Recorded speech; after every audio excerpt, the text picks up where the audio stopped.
투자자들의 머리와 가슴에 뜨거운 불을 지핀 핫 이슈를 꼼꼼하게 분석하고 투자의 가이드를 세워보는 만렙 핫 이슈 시간입니다.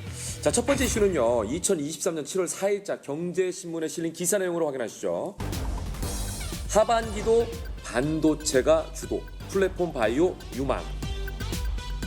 하반기 국내 증시를 이끌 주도주에 관한 기사인데요. 반도체 경기가 바닥을 찍었고 인공지능 산업의 발달로 반도체 수요가 늘어날 것, 실적과 수출이 회복기에 접어들면서 반도체 등 경기 민감주가 하반기에 강세를 보일 것이라며 국내 주요 리서치 센터장들이 하반기 유망 종목으로 반도체주를 꼽았다는 내용입니다. 과연 이 반도체주의 황제주 탈환이 가능할지 두 전문가와 함께 자세하게 살펴보도록 하겠습니다. 자, 그렇다면 주도주로서 반도체 활약을 기대해봐도 좋은 건지 어떻게 생각하십니까? 하반기에 네. 주도주로서 반도체 네. 좋습니다. 좋다. 네, 좋습니다. 확신하시는군요. 예, 반도체는 네. 안 들어가는 데가 없습니다. 그렇죠. 지금 반도체가 1년 이상 간다는 말은 네. 그냥 하는 말 아니에요. 지금 반도체가 글로벌 경기 침체에서도 불구하고 네. 지금 수요가 지금 살아나고 있는 이런 시장이죠. 어디서 살아나고 있느냐면은 지금 뭐 5G도 요즘 조금씩 올라가고 있고요. 그다음에 자율주행 요즘 뭐 가고 있죠. 그다음에 뭐 인공지능 네. 이런 쪽으로 해서 기술이 계속 올라오다 보니까 여기에 대한 어떤 반도체 수요가 늘어나고 있다. 지금은 뭐 상승 기류에 있다. 이렇게 보시고 차분하게 대응하시기 바라겠습니다. 상승 기류에 있는데 어떻게 차분하게 합니까? 흥분이 좀 되죠. 차분하게 해야죠. 차분하게 해야죠. 이 상승 기류에 있으니까 차분하게 거기에 대응하면서 주식은 흥분했으면 절대로 안 됩니다. 이 메모리 반도체는 호황과 불황이 계속 반복되는 사이클형 산업에 속합니다. 네. 하락 사이클에서 이제 상승 사이클로 전환되는 변곡점이 될 것으로 보여집니다. 네. 일단 먼저 그 공급 대비 수요인 상대 수요가 그 반등하고 있다는 게 좀 확인되고 있는데요. 메모리 반도체 업체들이 뭐 적극적으로 감산을 하고 있고요. 그러다 보니까 이 공급이 제한적으로 이루어지고 있습니다. 그동안 이 반도체 업황의 악화 요인 중에 하나가 D램과 낸드의 그 평균 판매 가격의 그 하락세 때문이었는데요. 자, 근데 이제 하락세가 둔화될 걸로 보여지는데 시장 조사 업체인 트렌드 포스에 의하면은 네. 2분기에 뭐 D램과 낸드는 각각 13에서 18%, 10에서 15%의 낙폭을 기록했습니다. 근데 3분기에는 낙폭이 좀 둔화될 걸로 보여지는데요. 4분기에는 이제 가격이 회복될 가능성이 높다고 보고 있고요. 가장 큰 거는 지금 업황과는 별개로 그 인공지능 열풍으로 인해서 HBM이나 DDR5 같은 고부가 반도체의 수요가 빠르게 확대되고 있고요. 이런 점들이 또 실적에 상당히 큰 보탬으로 좀 작용하면서 네. 실적 개선 속도는 업황 개선 속도보다는 좀 더 빠를 수가 있다. 자, 그렇다면 반도체 분야 하반기 주도주는 나야 나 두 분은 어떤 걸 하나씩 꼽아 주실 수 있을까요?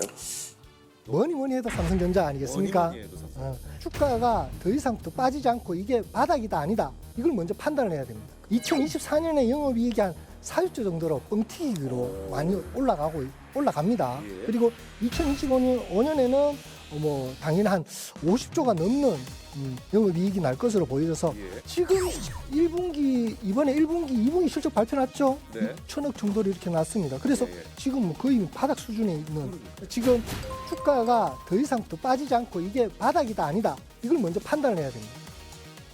그 이유가 몇 가지가 있어요. 그래서 지금 이게 바닥인지 아닌지 이유가 있는데 첫 번째로만 개발, 총괄, 총책임자를 교체를 했습니다.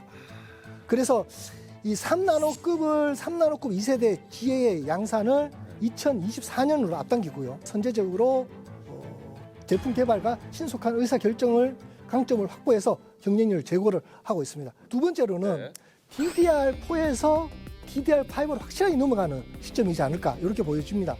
여기에 넘어가면서 뭐가 많이 필요하냐면은 바로 고부가 가치인 HBM이 또 많이 필요하거든요. 그래서 이게 본격적으로 양산이 될 겁니다. 그래서 이게 수익성 개선에 또 좀 도움이 되고요. 네. 되고요. 세 번째로는 DDR 산업이 출하량이 좀 개선되지 않을까 이렇게 보여지고 있어요. 그래서 2분기 실적이 시장 기대치를 크게 지금 상회하면서 이제 바닥 찍고 올라가는 2024년도까지 아마 차분하게 올라가지 않을까 네. 이렇게 보여집니다. 이유를 봤을 때 네. 올라갈 수밖에 없는 구멍이다. 올라갈 수밖에 다 긍정적인 요인이다. 이렇게 얘기해 주셨습니다. 예, 황정모님 어떻게 생각하세요? 주가 탄력성 측면에서 본다면은 네. 삼성전자보다 네. SK 하이닉스가 더 높을 수밖에 없습니다. 아, 그럼 황정모가 SK 하이닉스를 꼽으시는 거예요? 예, 맞습니다. 네. 가장 큰 이유는 이 두 업체의 반도체 매출 비중에서 찾을 수가 있습니다.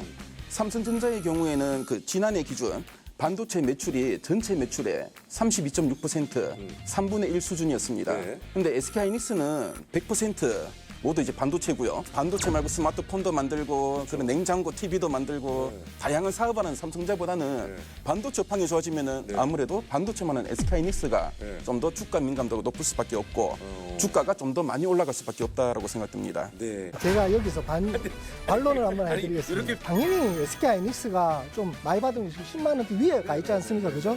그래서 그만큼 올라가는데 삼성전자 같은 경우에는 지금 7만 원 하고 있지 않습니까? 7만 원대. 반도체 시장이 끝난다 이렇게하면 낙폭이 큰 쪽은 아무래도 SK하이닉스가 될 수 있다. 삼성전자가 반도체 최강자라는 데서는 이견이 없습니다. 네. 근데 뭐 SK하이닉스가 D램 쪽에서는 삼성전자보다 훨씬 앞서 있습니다. 고부가 제품인 HBM이나 그 DDR5 쪽의 경쟁력이 삼성전자보다 월등히 앞선다고 볼 수 있습니다. 자, 두 분 말씀을 들어보니까 뭐 의견은 굉장히 박빙입니다. 삼성전자가 이렇고 SK하이닉스는 이렇다 박빙인데 그렇다면 하반기 구만전자 간다 못 간다? 올해는 구만전자가 안 된다. 반도체라는 자체가 좀 이 성장성이 뭐 급하지 않으니까 천천히 올라가는 시장이다 보니까 주식은 그래도 한 2배 정도 빠르게 좀 들어오는 그런 부분이 있거든요. 그래서 지금 한 7만 전자, 8만 전자까지 가지만 9만 전자까지는 조금 어렵다 이렇게 봅니다. 구만전자는 가능하다. 8만 전자는 가능하죠. 근데 이게 세 가지 정도로 볼 수 있거든요. 첫 번째는 반도체 업황 개선. 이게 이제 가장 크죠. 특히 또 서구용 반도체가 좀 올라갈 수 있는 그런 부분이 있습니다. 두 번째로는 이 반도체 중에서도 이 파운드리 쪽 시장에서 어느 정도 점유율을 좀 확보할 것이다 이렇게 보고 있습니다. 세 번째로는 신사업 투자인데 신사업 쪽은 또 이 로봇이라든지 또는 뭐 바이오도 있고요. 그다음에 또 요즘 잘 나가는 전기차도 마찬가지로 이제 반도체가 확실히 들어가는 종목들이기 때문에 이런 쪽에서 지금 가고 있는 시장이다 보니까 같이 갈 수 있다. 그래서 미래 산업에 대한 신투자 이런 것도 한번 보면서 가야 된다. 신전문가는 막 지르시는 줄 알았는데 그건 아니네요. 막 기르지는 않습니다. 자, 황 전문가는 그러면 15만 닉스 간다 못 간다? 당연히 가죠. 당연히 가죠. SK하이닉스는 HBM의 그 선두업체라 보시면 되겠는데요. 올 4월에는 기존의 그 HBM3보다 용량이 늘어난 24GB의 HBM3를 개발했고요. 올 하반기 시장에 공급합니다. 그 다음 단계인 그 5세대 그 HBM3E의 그 개발이 진행되고 있고요. 내년 상반기에 양산 목표인데 지금 보면 이제 삼성자도 4분기부터 HBM3를 이제 공급할 예정이고요. 그래 되면은 HBM 업황은 엄청나게도 활성화될 거고 활성화되면은 그만큼 시장에서도 이런 HBM 관련된 이런 종목들에 관심이 좀 모아지게 되고요. 선도업체인 SK하이닉스의 주가 탄력성이 상당히 높지 않을까 생각이 듭니다.